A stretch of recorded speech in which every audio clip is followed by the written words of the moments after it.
नमस्कार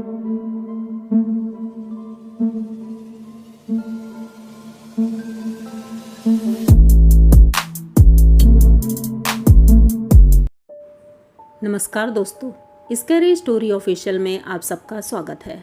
आज की कहानी की तरफ बढ़ने से पहले चैनल को सब्सक्राइब कर लीजिए और अगर कहानी अच्छी लगती है तो प्लीज़ लाइक एंड कमेंट करना मत भूलिएगा। आज की कहानी ललित की है। ललित अपने घर का इकलौता बेटा है और अभी अभी उसकी शादी हुई है पर जॉब नहीं है। ये बहुत बड़ी टेंशन थी। वैसे तो ललित को पैसे की कोई कमी नहीं थी, उनके पापा अच्छी जॉब पे करते थे और फैमिली में थोड़ा एक ऐसा बैकग्राउंड भी था, मतलब जॉइंट फैमिली थी, तो कोई दिक्कत नहीं थी पैसे की। लेकिन फिर भी अब शादी हो गई थी तो वाइफ के लिए कुछ पर्सनल लेना है या कहीं जाना है तो अपना पैसा होता है तो ज़्यादा बेटर होता है।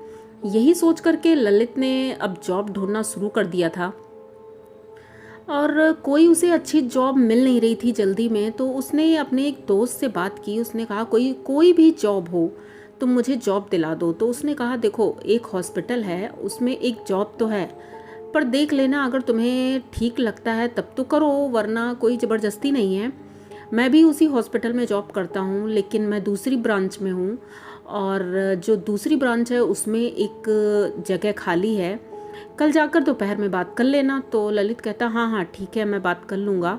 तो ये हॉस्पिटल जाता है तो वहाँ पता चलता है कि एक जॉब तो है लेकिन वो एक मुर्दा घर में जॉब है और वहाँ के सिक्योरिटी गार्ड की जॉब है और थोड़ा सा देख रेख भी करनी होगी।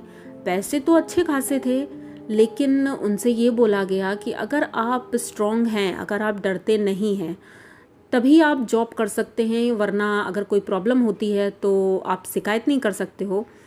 तो वो बोलते हैं इसमें डरने की क्या ज़रूरत है, मैं किसी से नहीं डरता हूँ। अगर आप लोग सोच रहे होगे कि मतलब मुर्दे हैं तो डर लगेगा, पर ऐसा मेरे साथ कुछ भी नहीं है, मैं डरता नहीं हूँ। तो उन्होंने बोला ठीक है, फिर आज तुम्हारी नाइट शिफ्ट होगी, 3 दिन नाइट होगी और 3 दिन डे होगी, उसके बाद 1 दिन छुट्टी मिलेगी। तो बोलता है चलो बढ़िया है, 1 दिन छुट्टी भी मिलेगी। अब ललित अपने घर जाता है, अपने घर वालों को बताता है। तो एक तरह से उनके पापा तो खुश होते हैं लेकिन मम्मी और उनकी वाइफ थोड़ा दुखी हो जाती है और बोलती है कोई और जॉब नहीं थी क्या, मतलब ये कुछ अजीब है। तो वो कहता है अरे मम्मी कोई टेंशन नहीं है, मतलब मैं कर लूँगा, कोई दिक्कत नहीं है, और आज शाम से ही जाना है, 6 बजे से ड्यूटी है तो मुझे जाना है। तो वो बोलते हैं ठीक है अच्छा। तो वो खाना वाना पैक करके उनकी वाइफ देती है और वो शाम को 5:30 बजे ही निकल जाते हैं क्योंकि घर से आधा घंटा लगता था वहाँ जाने में। तो ये हॉस्पिटल पहुंचते हैं और अपनी ड्यूटी ज्वाइन करते हैं। उनके साथ 2 लोग और थे जो कि नाइट शिफ्ट में करते थे काम। अब ये लोग बाहर बैठे हुए थे और वेट कर रहे थे क्योंकि उनका जो काम था, बताया गया था कि रात में कभी भी कोई भी बॉडी आ सकती है, उसको अंदर रखवाना है और रजिस्टर करना है।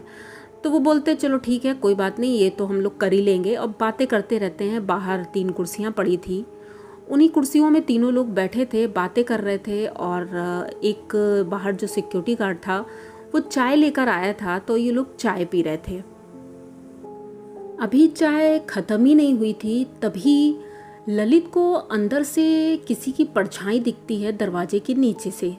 तो वो देखता है तो उन दोनों दोस्तों से बोलता है कि अंदर कोई है क्या। तो वो कहते नहीं अंदर तो कोई नहीं है और हम पहले आए थे तुमसे और उससे पहले तो कोई गया नहीं, वहाँ दरवाज़ा तो बंद है। तो कहता है नहीं किसी की परछाई मुझे दिखी थी। तो जो बाहर सिक्योरिटी गार्ड था वो कहता है कि ऐसा है तुम लोग अंदर मत जाना, यहीं पर बैठना, जब कोई आएगा तभी जाना अंदर। तो कहते ठीक है, वैसे भी हमें अंदर जाने की ज़रूरत क्या है। तो ये तीनों बाहर ही बैठे रहते हैं और थोड़ी देर में एक डॉक्टर आते हैं, उनके साथ में 4 लोग और थे, एक बॉडी लेकर आए थे। तो उसको रखने के लिए ये तीनों अंदर जाते हैं, बॉडी रखवाते हैं। और बॉडी रख के जैसे ही वापस आ रहे थे तो ललित को ऐसा लगता है किसी ने ललित का पैर पकड़ा और पैर पकड़ते ही ललित एकदम से गिर पड़ता है वहाँ पर। तो वो जो दोनों दोस्त थे वो दोनों ललित की हेल्प करते हैं और उठाकर खड़ा करते हैं। ललित खड़ा होता है, इधर उधर देखता है तो वो बताता है अपने दोस्तों से कि किसी ने मेरे पैर पकड़े थे और मुझे क्लियर लगा था। वो दोनों कहते हैं चलो अच्छा बाहर चलो, दरवाज़ा बंद करते हैं और बाहर आ जाते हैं। अब बाहर बैठे रहते हैं, रात काफ़ी हो चुकी थी और ये अभी वेट कर रहे थे कि अब कितनी जल्दी सुबह हो क्योंकि रात कट नहीं रही थी। तो वो दोनों तो सोने लगे थे। अब ललित अकेले बैठा था, फ़ोन चला रहा था। फ़ोन चलाते चलाते अचानक से उसको ऐसी आवाज़ें आती हैं जैसे कोई दरवाज़ा नॉक कर रहा है। अंदर से कोई बहुत तेज़ी से दरवाज़ा नॉक कर रहा था। ललित एकदम से हड़बड़ा जाता है, उठकर बैठता है, देखता है तो वो दोनों दोस्त सो रहे थे, लेकिन अंदर से दरवाज़ा कौन भड़बड़ा रहा है ये धीरे धीरे मुर्दा घर की तरफ बढ़ रहा था। उसे बहुत ज़्यादा आवाज़ें आ रही थी, अंदर से चिल्लाने की आवाज़ें आ रही थी। ये जाता है, धीरे से दरवाज़ा खोलता है। अंदर जाके अंदर कोई भी नहीं था और ये देख करके ललित एकदम से चौंक जाता है, क्योंकि अभी इतनी आवाज़ें आ रही थी। ललित इधर उधर देख रहा था और समझने की कोशिश कर रहा था आखिर क्या है। तभी अचानक से दरवाज़ा बंद हो जाता है। अब ललित अंदर से चिल्ला रहा है लेकिन कोई बाहर सुन नहीं रहा है। तभी अचानक से ललित मतलब नीचे बैठ जाता है और एकदम थक जाता है, क्योंकि चिल्ला चिल्ला कर उसका गला दर्द करने लगा था और उसने सोच लिया था कि अब मैं बाहर नहीं निकल पाऊंगा। तभी अचानक से लाइट चली जाती है और अंधेरा हो जाता है।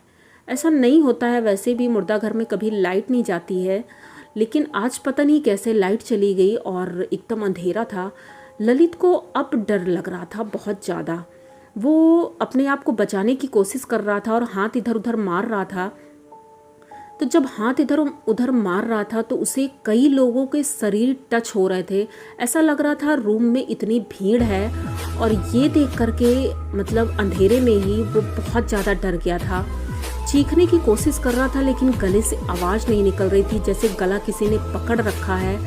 इतना ज़्यादा डर उसे कभी भी नहीं लगा था। वो मतलब अपने हाथ पैर पटक रहा था, दरवाज़ा खुलवा रहा था। तभी अचानक से बाहर जो उनके दोस्त सो रहे थे उनकी नींद खुलती है, देखते हैं तो ललित कहीं नहीं था। तो वो अंदर की तरफ देखते, पता नहीं क्या सूझी उसके दिमाग में, अंदर जा कर के वो मुर्दा घर का दरवाज़ा खोलता है। जैसे ही दरवाज़ा खोलता है तो ललित वहाँ बेहोश पड़ा हुआ था और वो उसका दोस्त उसे घसीट करके बाहर लाता है, और जैसे ही बाहर लाता है दरवाज़ा बंद हो जाता है। ललित को होश में लाने के लिए वो पानी आनी डालता है, होश में लाता है। जैसे ही ललित होश में आता है वो पूरी बात बताता है अपने दोस्त को कि उसके साथ क्या क्या हुआ। तो उसका दोस्त बोलता है ऐसा है कि ये जगह ठीक नहीं है, मैंने भी कई लोगों से सुना है कि ये मुर्दा घर हॉन्टेड है। तो वो तुरंत डॉक्टर से बात करता है और बोलता है कि मैं यहाँ जॉब नहीं कर सकता। वहाँ से तुरंत अपने घर जाता है। उसकी तबीयत ख़राब हो गई थी, काफ़ी दिन तक ख़राब रही। तो उनकी मम्मी ने बोला मैंने पहले ही कहा था कि वहाँ पर जॉब मत करो, वो सेफ़ नहीं है। तो उसके बाद से ललित कभी उस मुर्दा घर, उस हॉस्पिटल में गया ही नहीं। और ये एक्सपीरियंस ललित का बहुत ही ज़्यादा डरावना था। आई होप आप सबको कहानी पसंद आई होगी। अगर पसंद आई हो तो प्लीज़ चैनल को सब्सक्राइब करिए, लाइक कमेंट करिए, शेयर करिए और बने रहिए हमारे साथ। मिलते हैं फिर किसी नई कहानी में, तब तक के लिए डरते रहिए।